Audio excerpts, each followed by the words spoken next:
আমার কেন মরণ হয় না? এভাবে বেঁচে থাকার থেকে মরে যাওয়া অনেক শ্রেয়। কিন্তু আমি নিজেকে শেষ করে দিলে বাবার চিকিৎসার খরচ কিভাবে চলবে? আর এদিকে জাঙ্কুক স্যার, উনি তো আমাকে ছিঁড়ে ছিঁড়ে খাচ্ছেন। এত হিংস্র রূপ, কেউ জানে না উনি কতটা কুৎসিত। দিন দিন আমি ওর প্রতি অ্যাগ্রেসিভ হয়ে যাচ্ছি। আমি নিজেকেই চিনতে পারছি না। আমি সেই জাঙ্কুক? আমি কি তাহলে আয়ুকে কোনোদিনই পছন্দই করতাম না? কেন এর সাথে অন্য কাউকে দেখলে আমার এত খারাপ লাগে, সেখানে আয়ু তো অন্য পুরুষদের সঙ্গে কত সাবলীল চলাফেরা করতো। মেয়েটা গেল কোথায়? আমি ওকে দেখতে পাচ্ছি না কেন? ওকে আবার চলে গেল এখান থেকে? ও কি সত্যি আমাকে ছেড়ে চলে যাবে? আমি এই সম্পর্কের কোনো নাম জানি না, না আমি এই সম্পর্কের কোনো নাম দিতে চাই, কারণ আয়ু আমাকে ছেড়ে চলে গিয়েছিল। কিন্তু এই টাকার প্রভাব জড়িয়ে আমি ওকে নিজের করে রেখে দেব সারা জীবনের জন্য। তবু আমি ওকে যেতে দিব না আমার থেকে। কিন্তু আমাকে ফ্রেশ হতে হবে, সময় অনেকটা পেরিয়ে গিয়েছে। স্টুডেন্টদের কলেজ বন্ধ থাকলেও আমাদের প্রফেসরদের যেতে হবে। পরীক্ষা শেষের দিকে, ওদের আর লাস্ট সেমিস্টারের কিছু এক্সাম বাকি আছে। এখনই কদিন ছুটি পড়েছে, তাই ওরা আজ ছুটিতে থাকবে। কিন্তু আমাকে তো বেরোতেই হবে। ও যেখানে আছে থাকুক, রাতে এসে খোঁজ নিব, তখন নিশ্চয়ই বাড়িতেই থাকবে। এখন আপাতত আমাকে ফ্রেশ হতে হবে, অনেকটা দেরি হয়ে গিয়েছে। এত দেরি করে আসতে হয়? তোকে আমি বলেছিলাম একটু সকাল সকাল আসতে। তুই সবসময় সব জায়গায় লেট কেন বলতো? এরকম হলে কি করে হবে? যাই হোক, আর কিছুদিন পরীক্ষা আছে, আমাকে ভুলে যাবি না তোতে। দেখ, আমাকে মনে রাখিস, তোর থেকে আমাকে আলাদা করে দিস না। আমি তোকে ভীষণ ভালোবাসিতে, তুই আমার খুব কাছের বান্ধবী। তোর মতো করে কেউ আমাকে অতটা বোঝেনি। আর আজকে তুই আমাকে সব সত্যিটা বলবি। বল, তুই বলবি? না জিমিন, এরকম কোনো কিছু নেই। যখন আমি নিজেকে সামলাতে পারবো না, আমি তোকে ঠিক জানাবো, তার আগে না। তবে এটুকুই বলবো, আমি চরিত্রহীন একটা মেয়ে, যে নিজের চরিত্রকে বেছে দিয়েছি। আমার সাথে থাকবে কি করে তুই? আমার কোনো মান সম্মানও নেই, আমি খুব বাজে একটা মেয়ে। কি বলতে চাইছিস তুই? আমি আমি ভার্জিন নই জিমিন, আমি ভার্জিন নই। তো কি হয়েছে? এটা কোনো ইস্যু হলো? তোর সাথে একটা হাসা হয়ে যেতেই পারে, আমি তোকে জিজ্ঞাসা করবো না। যখন তুই কমফর্টেবল ফিল করবি তখনই আমায় বলবি।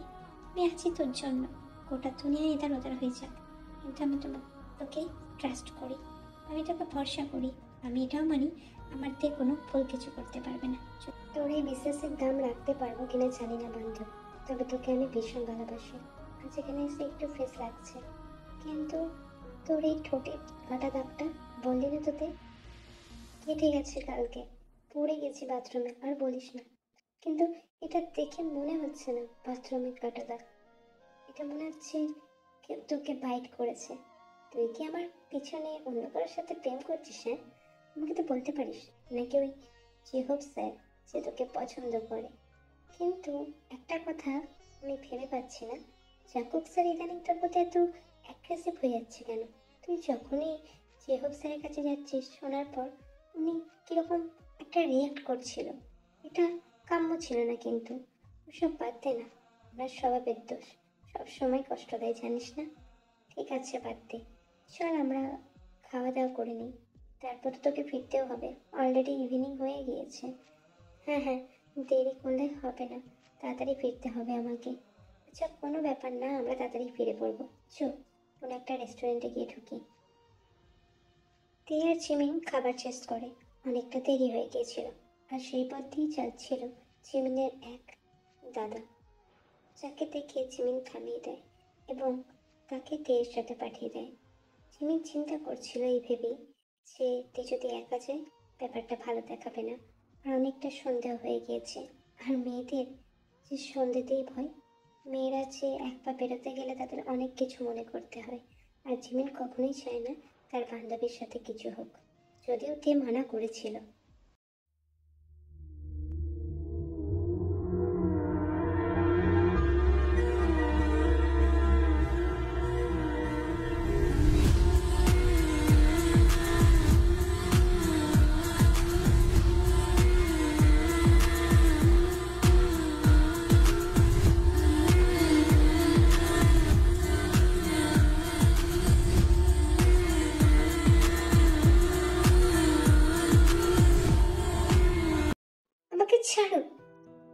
করছেন আপনি?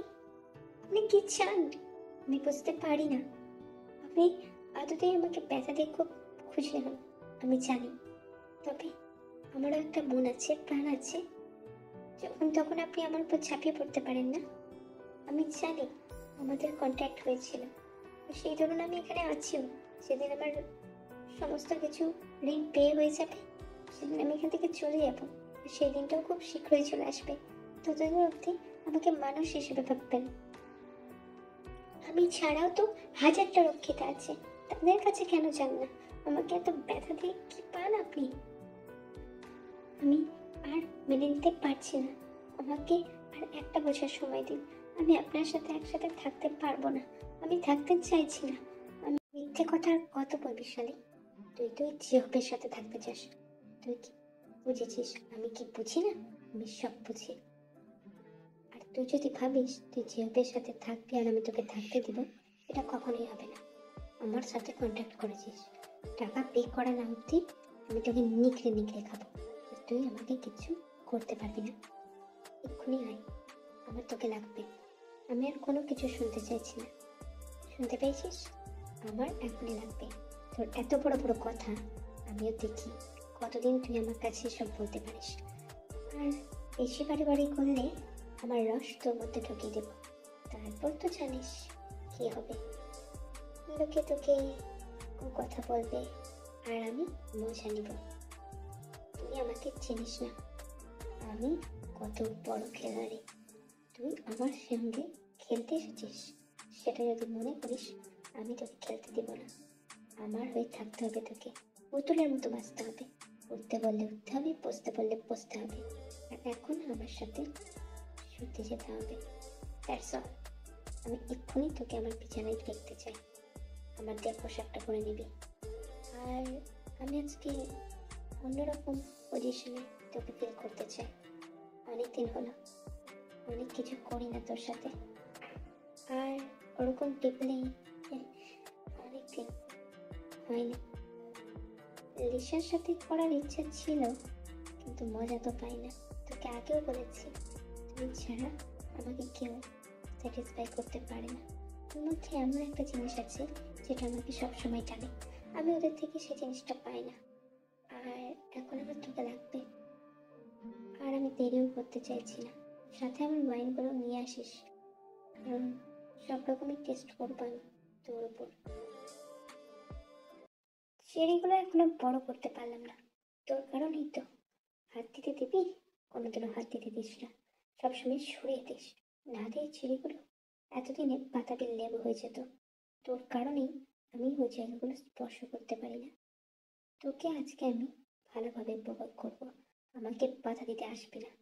আজকে আমার রসও ঢালবো, আর চেরিগুলোকে বাতাবি লেবুতে পরিণত করার সেই প্রসেসও করবো। সব কিছু করবো, আর তুইও মজা পাবি। আমি গ্যারেন্টি দিচ্ছি, তুইও ভীষণ মজা পাবি। দেখ, আমার সাথে একটু কোঅপারেট কর। জানিস তো আমার কত কষ্ট হচ্ছে। দেখ, নিচের দিকে তাকা, কি অবস্থা হয়েছে জিনিসটা। একটু আদর করে দিবি না তুই? তুই না করে দিলে কে করে দেবে বল? এত ভালো করে আদর তো কেউই আমাকে করতে পারে না। আমাকে একটু আদর করে দে।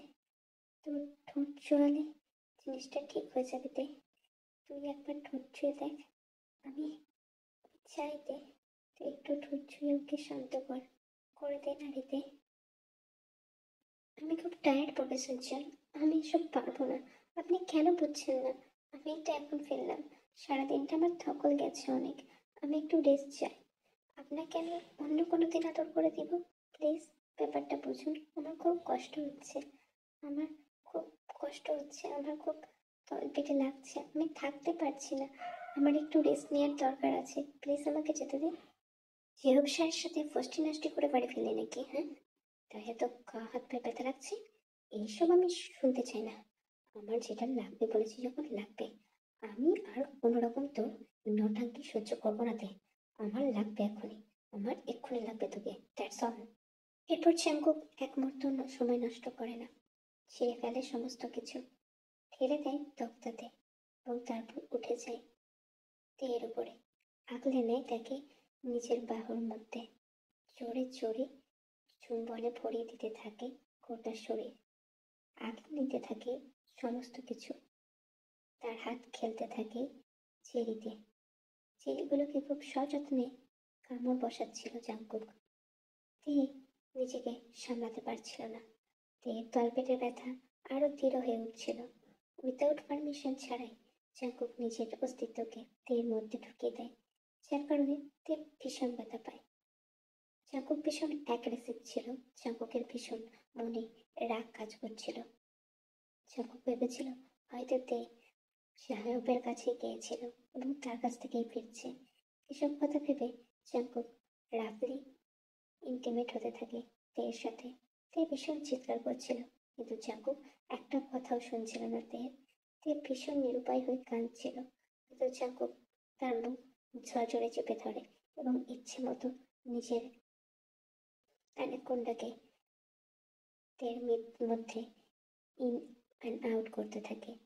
তে ভীষণ অস্বস্তিতে ভুগছিল, কিন্তু জাঙ্কুক থামার নামই নিচ্ছিল না।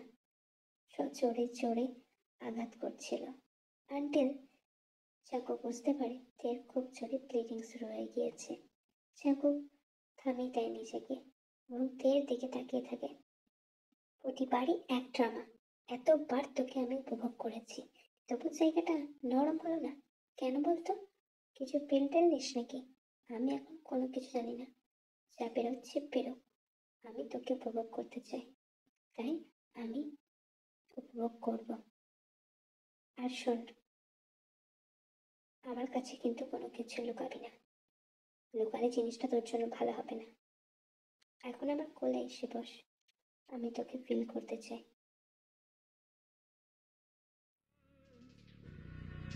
Maybe I just need to suffer me.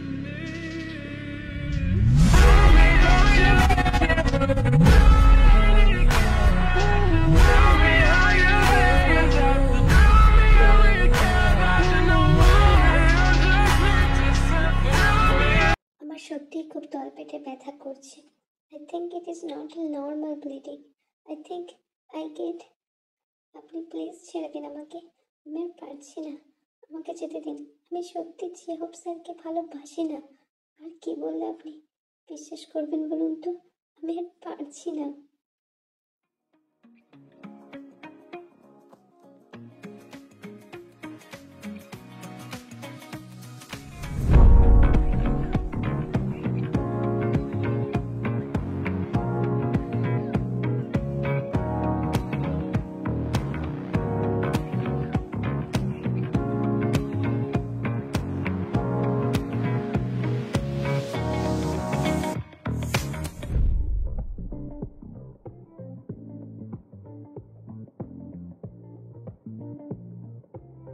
কিন্তু না প্লিজ এভাবে। আমি সত্যি বুঝতে পারিনি তোমার মাসিক যন্ত্রণা, মাসিক প্রক্রিয়া শুরু হয়ে গিয়েছে। না হলে আমি এসব করতাম না। তে আমি আমি আমি সরি। আমি আসলে রেগে গিয়েছিলাম, কিছু মনে করো না। আমি আমি কি করে তোমায় বোঝাই? যাই হোক, এখানে শুয়ে থাকো, ঠিক হয়ে যাবে। খানিকক্ষণ পর ব্রেন ঠিক হয়ে যাবে। তো বুঝতে পারিনি তুমি অজ্ঞান হয়ে গেলে। তারপর সরি তে।